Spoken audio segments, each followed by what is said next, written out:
Well, good afternoon, everyone. Apologise for the 10-minute delay. I have a statement to read out and we'll take questions afterwards. We are here today to express our huge disappointment with the nature, intent and content of the public statements made recently by the WRU. Choosing to address the issues we all face in the public arena and with seemingly no regard or respect for privacy of individuals or organisations, or indeed the impact of their actions on Welsh rugby's reputation and how the game is viewed by our supporters, players and rugby community at large. We have thought long and hard about the best way to respond to such actions and have considered our position very seriously and carefully, and that we will continue as we go forward. We share the public's frustration with the current climate and culture in which Welsh rugby now sits, following the latest public statements from the Welsh Rugby Union. We are frankly embarrassed by some of the propaganda and damaging speculation and comment that is being played out in certain sections of the Welsh media, irrespective of the actual facts. The leadership of the governing body of the Welsh Rugby Union has to look hard in the mirror as to why the standing of the game in Wales is the current state it is. As the governing body that should lead and set the standards and perform for the profile of the game in Wales, the regions would question the tactics of the WRU executive, led by Roger Lewis, in bringing what was a democratic and agreed process via the PRGB and Memorandum of Understanding to a grinding halt. The four regions of the WRU signed and agreed a Memorandum of Understanding in November 2012 that outlined the creation of the PRGB. On the basis of this agreement, the PRG met once in December, on December 17, 2012. The regions have not changed or altered in any way their interpretation, understanding, intent, or commitment to the agreements reached since the first proposals were made in May 2012. We are therefore calling for an independent arbitrator to assess why this duly agreed democratic process has been halted.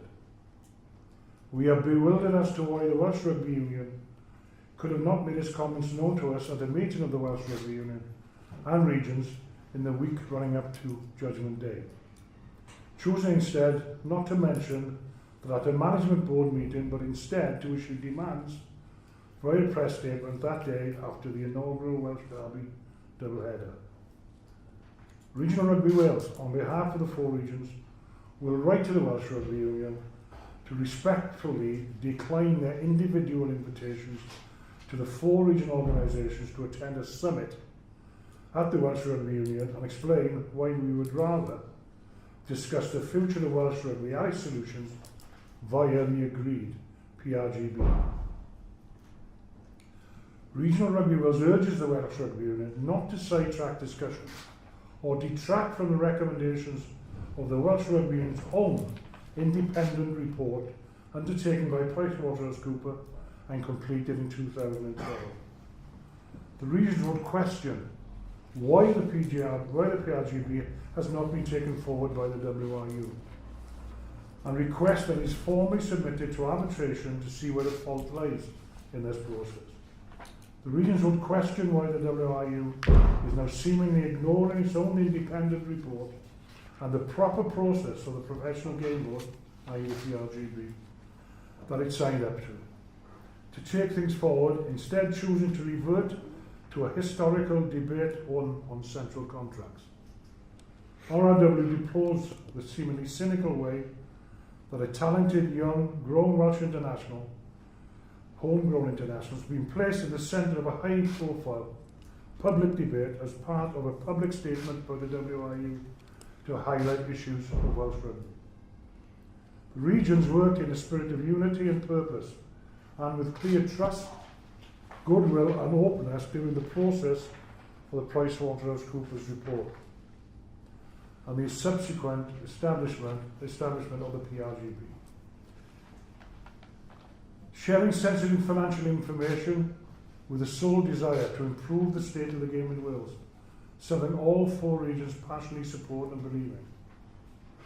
The findings of the independent report made it clear there was no one bullet solution, including disregarding central contracts as an initiative which would not address the key fundamental issues facing Welsh rugby as a whole. There are many challenges facing Welsh rugby, and today shows the determination of this room from the Welsh regional game to take things forward and act with transparency. We are not hiding behind a statement or corporate speak. We are here today as people that care about the future of Welsh rugby, that feel passionately about it and want to see things put right. But only in a transparent and collaborative way and the right path, and that is through the PRGB. We have also had 4 chairmen from the regions here in support of all our 4 chief executives. Many of these gentlemen, of course, have been part of the support that's seen £40 million of benefactors' own money put into the development of Welsh rugby for now more than a decade. We also have with us the author of the Memorandum of Understanding, independent advisor Stephen Harrison, who was duly elected to a strategic working group by the WRU and the regions to set about formulating the Memorandum of Understanding. As regions, we would like to be absolutely transparent on our position. It is clear that the PricewaterhouseCoopers report had a clear strategy is required for Welsh rugby and for it to survive and prosper. The Memorandum of Understanding signed by the Union and the 4 regions in November 2012 agreed democratic representation on the newly established PRGB with an independent chairman with a casting vote. After the first meeting of the PRGB, the WRU withdrawn from negotiations and made an alternative offer to continue with the existing management board with a non-voting chairman and to rename it the PRGB. This creates a false impression that something has changed. We do not want to be part of something that is not transparent or democratic. As a result, the 4 regions are only happy to rely upon the judgment of the voting independent chairman at the head of PRGB to act logically in assisting the parties to move forward. We have confidence in the WRU's choice of chairman of the PRGB, as we are confident he will act with logic and integrity both for the benefit for all of Welsh rugby. We were very happy with how he chaired the first meeting and the support and advice he has provided outside the meeting. We note that the request of the first and only meeting of the PRGB on December 17th, 2012, the independent chairman of the PRGB requested that Roger Lewis and his WRU executive put forward a clear strategy to take the game forward in Wales. This has never been produced. The professional game in Wales is in decline. We need solid, democratic action to halt that. Continuing to reduce bank debt, investing in hospitality boxes and other capital schemes are strategic choices made by the WRU, which may or may not be the best use of resources, and we are not in a position to judge. However, it is all about strategic choice. We continue to uphold the PwC report that clearly states greater collaboration is required between the WRU and the regions, as currently the structure is not viable. We do not believe that this should be about control of the elite game in Wales. PwC recommended better collaboration and how finances are used for the protection and development of Welsh rugby, including the international game, the professional game, the Premiership and the community game. It was seen the voices and pleas for help from the grassroots of Welsh rugby are not being heard, as the Welsh Rugby Union's preoccupation continues with the elite headline tier of the game. In light of the region's position, Regional Rugby Wales put the following questions to the WRU for transparency and purpose. They are: why is the WRU executive now not comfortable with having an independent chairman with voting rights to preside over the PRGB. When will the WRU put forward its strategy for the future of the game in Wales to the board of PRGB, as requested at the first meeting of the board? Does the Welsh Rugby Union consider it is acting with integrity as it seeks to play out its position in the public arena, first without reference or discussions with the four regions, and an opportunity to discuss privately? Why are the Welsh Rugby Union focusing primarily on central contracts when its own independent report highlighted this was not the solution for Welsh rugby? Have the statements they have issued been fully supported and endorsed by the board of the Welsh Rugby Union? That's the statement from RRW. Thank you for your time and attention. We'll be happy now to take questions. Would you like to direct your questions to Stuart, who will then table them out to the rest of the group in front of you?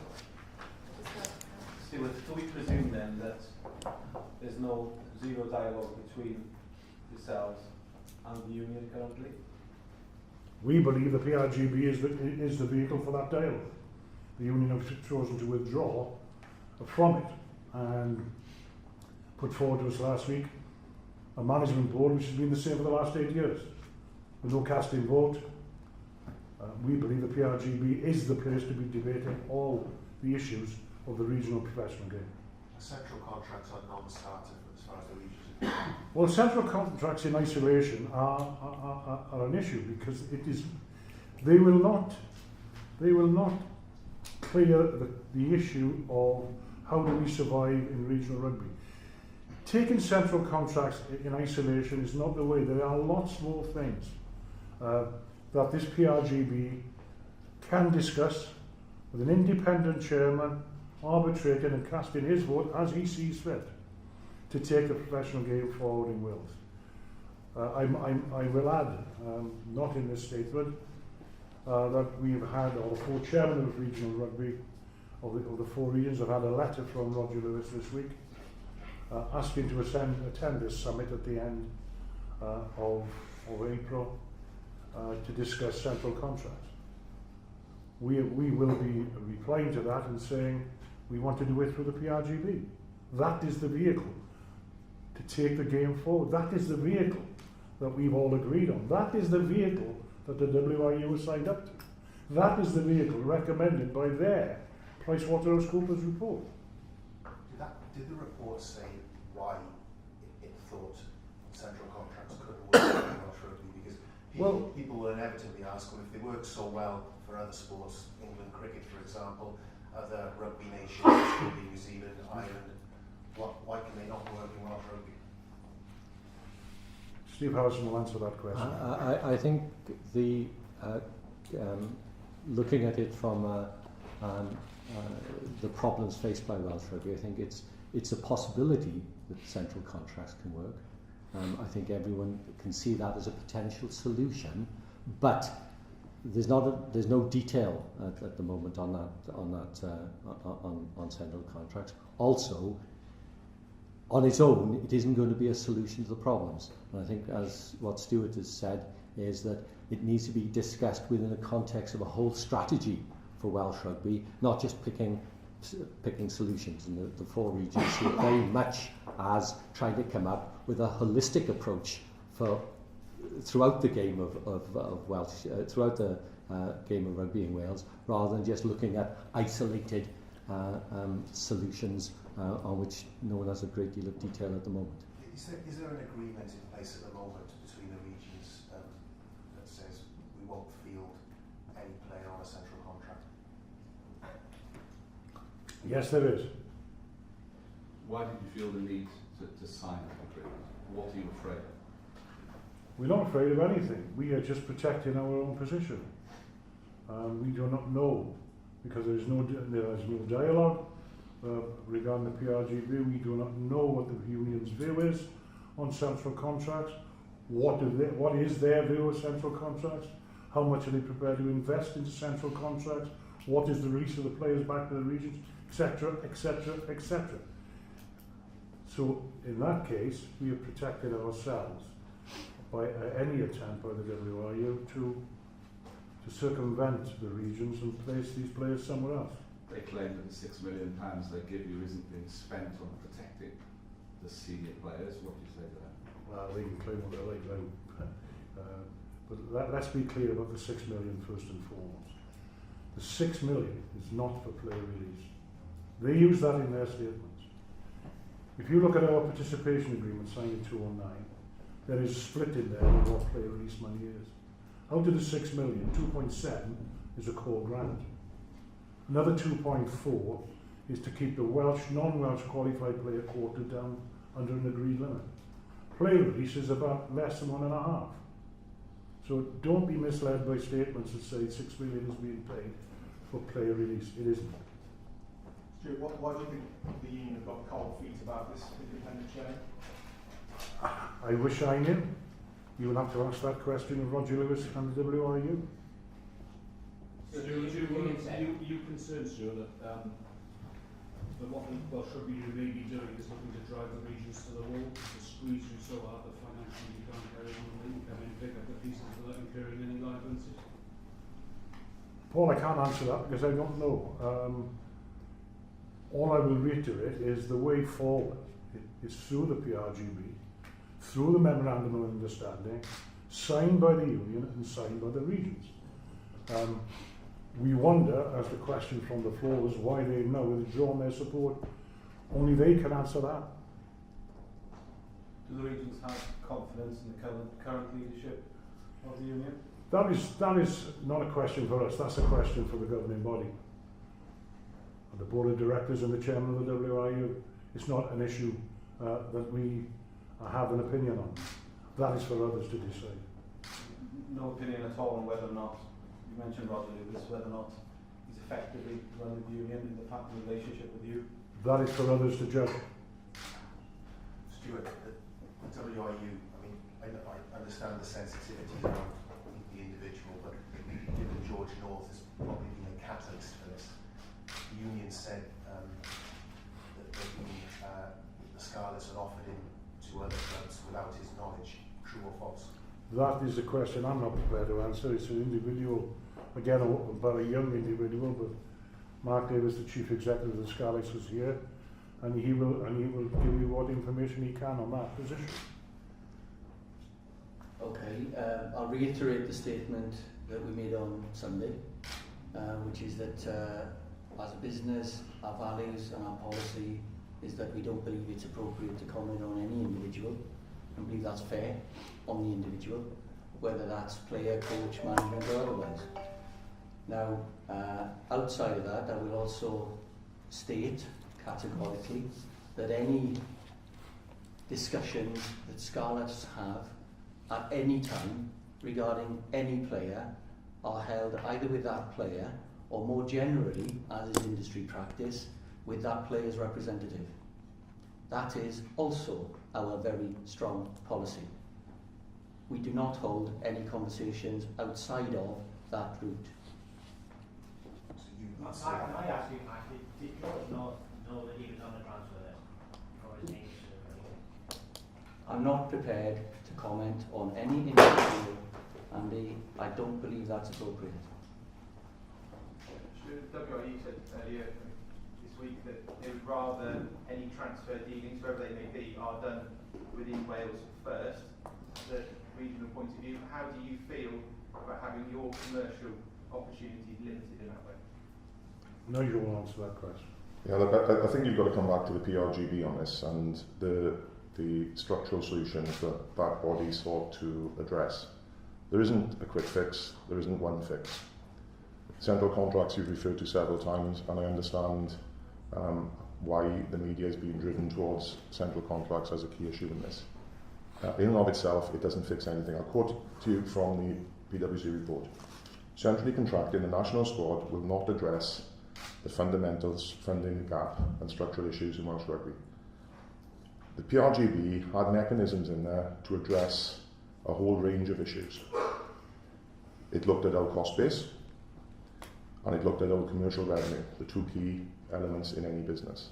It had an ability to look at a whole range of structural issues as well as central contracts as part of a wider solution, and it had the ability to look at those by an agreed set of objectives.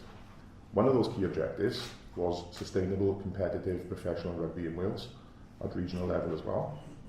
And another key objective there was to keep young talent in Wales. And there were structures in there which would allow that to happen. So PRGB was vital. We spent a year of hard negotiation in private with the WRU, with the help of PwC, with the help of Stephen Harrison, and I can tell you it was a very difficult, long process, but we got there. We got there in a sensible and common sense way. We signed a memorandum of understanding. A signed memorandum of understanding. Why is the governing body not now going ahead with that? And if there's any questions, any doubts, I refer you back to Stewart's statement. We are quite happy to submit to an independent arbitrator to assess the agreement contained in the MOU and how that should be taken forward. So, if you like, it's a challenge. We are prepared, because we understand that the attention span for the wider media and for the public, for the detail of all this, is understandably very limited, because everyone's fed up of it, and the public must be fed up of it. We certainly are. So let's not bandy around.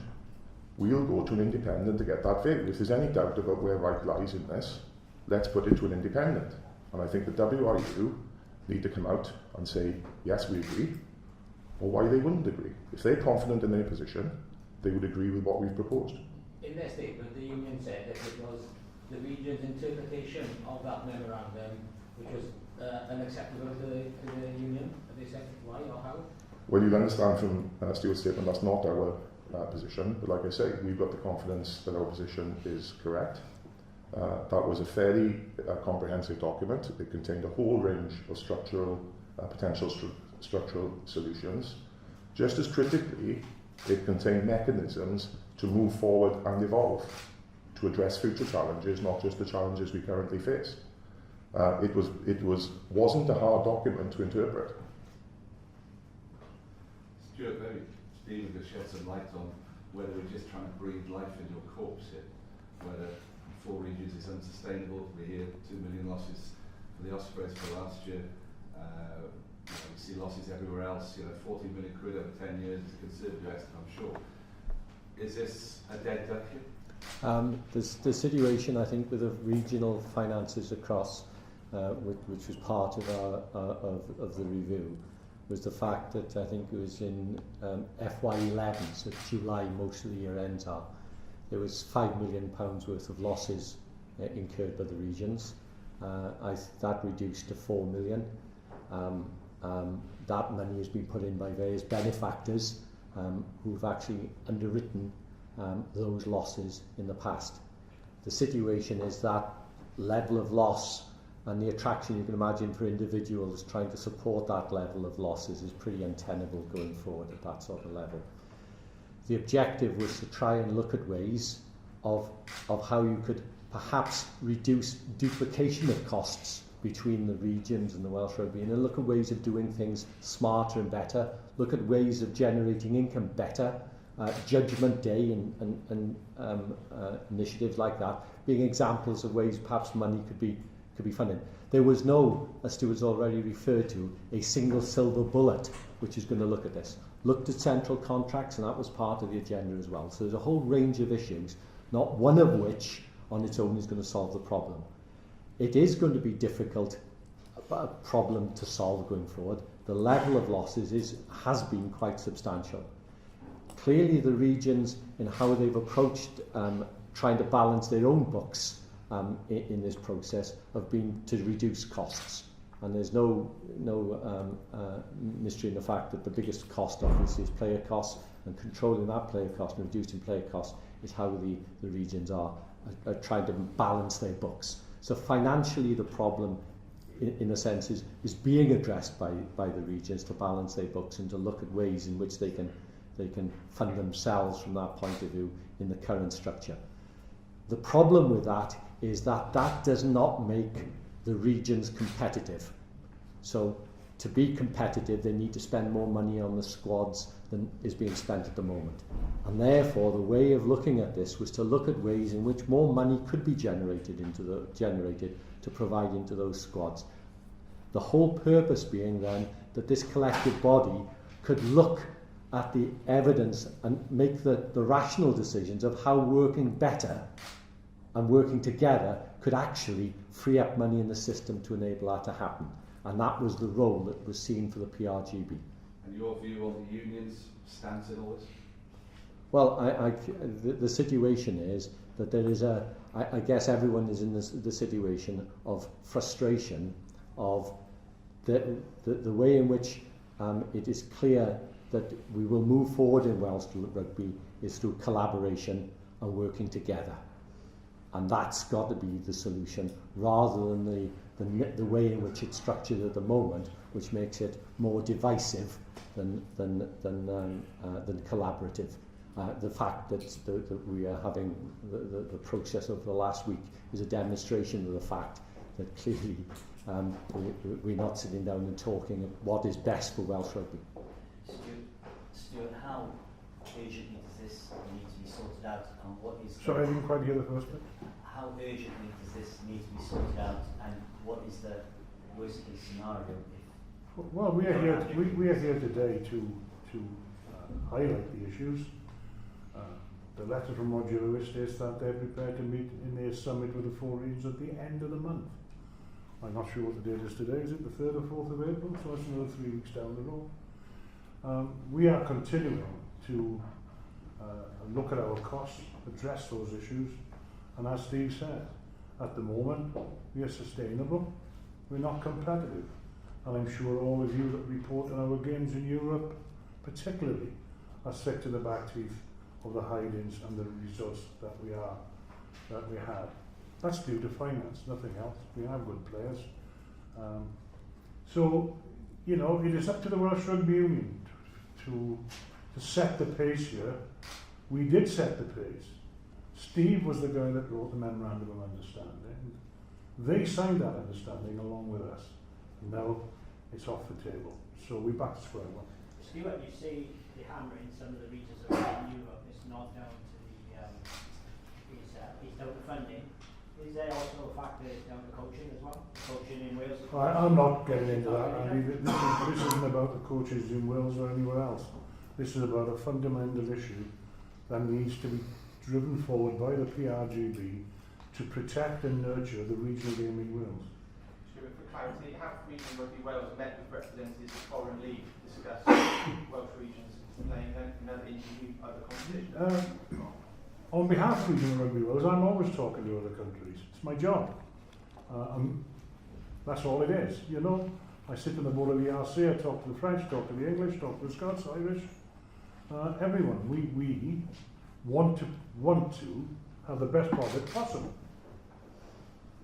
What that product is will remain to be seen. Steve, you mentioned Judgment Day as a good source of revenue for the 4 regions. In their statement, WWE said they first offered that as a concept back in 2007, and this was the first year the regions agreed to take from that point. Is that the case in some way? Going back, I don't know the history, so I can't answer that. We had a very limited conversation, Ross, very limited. We didn't go into any detail. The fixture list was already set by Magnus, as it was then. There was no financial detail in it, and it was a very much an informal discussion. And it went nowhere. But I do applaud them in this instance, with the cooperation of both the Blues and the Dragons, who give up their home fixtures for the double-header, and it obviously has proved to be a success, and we are delighted at that. So we're not pointing the blame at the union for that. It's a good initiative, but it was done in conjunction with us. Now, the point I'm trying to make here is that PRGB is the vehicle to drive those type of things forward. Not a management board that's locked with 5 union votes and 5 RRW votes and no progress. We need an independent chairman taking us forward who has a casting vote, which was agreed to by the union initially. Stuart, it's a potential problem in this. it goes back to the question I asked earlier about how the union sees the future of regions, especially independent regions, that they're coming at it from an angle where it's sort of top end stuff for them, the Wales team academies, whereas you guys are more concerned about the whole of the Welsh game, from grassroots up, community game, club game, regional game, that they're almost looking for sort of like a business solution, business model. You're looking for a rugby one, and you're operating on parallel lines, which may be one reason why they're not interested in coming to a meaningful agreement. Well, of course, they are content, in my own personal opinion, to fill the Millennium Stadium X amount of times a year with our players that we pay. Now, when they do that, that's fine for them. It hurts us badly. When our players are away with Wales, we have to bring more players in. But those are issues that I don't really want to comment any greatly on, because as I keep coming back to, that is the role of the RGB. That's why we went into it with our eyes open, to break this old mould of the management board. For example, we had a management board last week that started at 20 to 3 and was all over at 3:30. The chairman rattled through 11 points on the agenda and we all went home. Now, there was no benefit to the regions in that, and I wonder what benefit there was to the WRU. That is not what we had signed up to. We had signed up to a PRGB with an independent chairman. I'm sorry to keep coming back to it, but that is the fundamental question we need answering. Stuart, the statement you just made, you said you content the WRU content to fill the Millennium Stadium X amount of times a year, yet you were paying the players. Isn't that the very reason why central contracts would take pressure off you guys? It depends what you call a central contract. What do you call a central contract, Andy? Like the ones operating in the Southern Hemisphere, What are they? where they've got total control of the player, the union. The Southern Hemisphere is how many thousand miles away. If you want to come up from New Zealand to play, you don't play for New Zealand in the future. Right? That's one advantage, where they are. We're in Europe with a thirsty market, particularly in France, and a market in England. Now, we need to keep our best players here. We need collaboration and a smartness to work out how we do that. Does that answer your question? Yeah, but how come Mike Phillips is allowed to leave there? Well, there'll always be, there'll always be players. Look, before the game went professional, we lost players to rugby league. Yeah. Hey, you'll always get a trickle of players. What's going to happen here, and please don't think I'm scaremongering, the trickle is now becoming quite significant. And in 2 years' time, if it continues as we are, it'll be a hemorrhage. The best players will all be playing outside Wales. Now, if Roger Lewis can get Regulation 9 release for his international players, he's not that concerned, I don't think, but you ask the question, you'll have to ask him. And I have another point. Andrew, would you like to make your Just point? on the Southern Hemisphere with regard to central contracts, they're all different. So Australia is more a top-up system. New Zealand, the provincial unions actually pay the wages of the players, and then when they make a franchise, they go into a fully fledged contract. South Africa, they change the numbers. They only have 50 players as a central contract. The point is, if you're going to keep harping back to the Southern Hemisphere, look at the facts. They're all different, and they suit the needs of that individual nation, and they've worked on that together in a collaborative fashion, which comes back to the PRGB and the PwC report, where they said this is what we should be doing, finding a Welsh solution for a Welsh problem.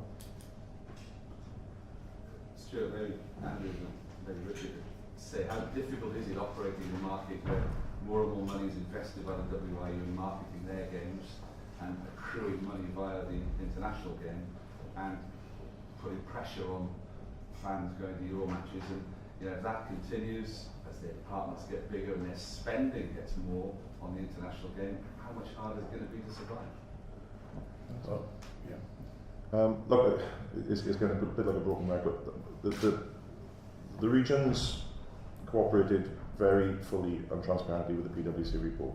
Some of those issues that you've just mentioned were looked at, and the benefit of the regions and the WRU cooperating fully together, such that the regions would be able to tap into some of the substantial resources in terms of marketing and commercial that the WU have at their disposal, was absolutely central to the memorandum of understanding which we signed and agreed. So why now back off that? This was a very collaborative approach. Again, I'll quote from the PwC report. The logical solution appears to be a closer and more collaborative approach between the regions and the WRU to address the funding gap. So someone asked the question, I think it was you asked the question, you know, are we flogging a dead horse or to that extent? No, absolutely not. Who do you collaborate with at the union, I guess is the other question, isn't it? Well, who's an ally? That's a question for the WRU. But the fact is, we spent a year of very long, very difficult negotiations to get to a signed agreement. And you know, you guys are savvy.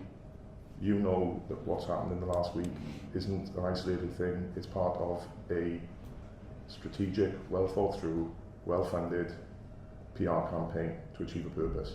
Your question is, what's the purpose? So the removal, Stuart, of one key character on one side, would that make the relationship a bit That's easier? not a comment for us to make. That is for the people who can make those decisions. We can't make those decisions. It's up to others. All we are saying is, all we've done here today is produce the facts honestly and transparently of what has happened vis-a-vis the corporate speak and press releases of the WRU. We are very confident in what we are saying here today. Why are we confident? Because it's the absolute truth. With regards to individuals, it's not just about individuals, it's about getting together to sort the whole thing out. Rationally, people at home will be seeing this press conference 300 yards away from the WRU building, and you're not speaking to each other. Wouldn't the solution be, instead of saying them get to us, just to pick up the phone? I don't quite understand how these conversations happen. You talk about this summit, but isn't the solution just to lift the phone and speak to each other? We are available at any time to speak to the WRU. They chose on Saturday to attack us through the media. It makes it very difficult then to turn the other cheek. Do they know you're having this press conference and have this in the statement? No idea. Will you pass it on to them? No idea. Do you not think that would be, in the spirit of transparency and cooperation, a useful thing to do? Well, I'm sure you will, Rob. So. Well, no, I'm asking whether you might. No, why should we? Why should we? Do they? Well, Do they send? exactly what he's saying. No. Do they send their press request to me? No. But surely you're going to act a little bit better and bigger than that. It's not That's about what we're being looking better. for. Someone to be that little bit bigger and better. Isn't It's not about being bigger and better. It's having a cooperation and a partnership. We haven't got one. Can I ask Peter and Roger, they've been in the professional game since the start, you both put a lot of money into Welsh Rugby, perhaps propping up your respective teams and all. What regrets do you have? Do you have any? Could I, just Peter in particular, you've been the benefactor to Cardiff and the Blues for the best part of 20, 30 years. What do you make of all this? It's a mess.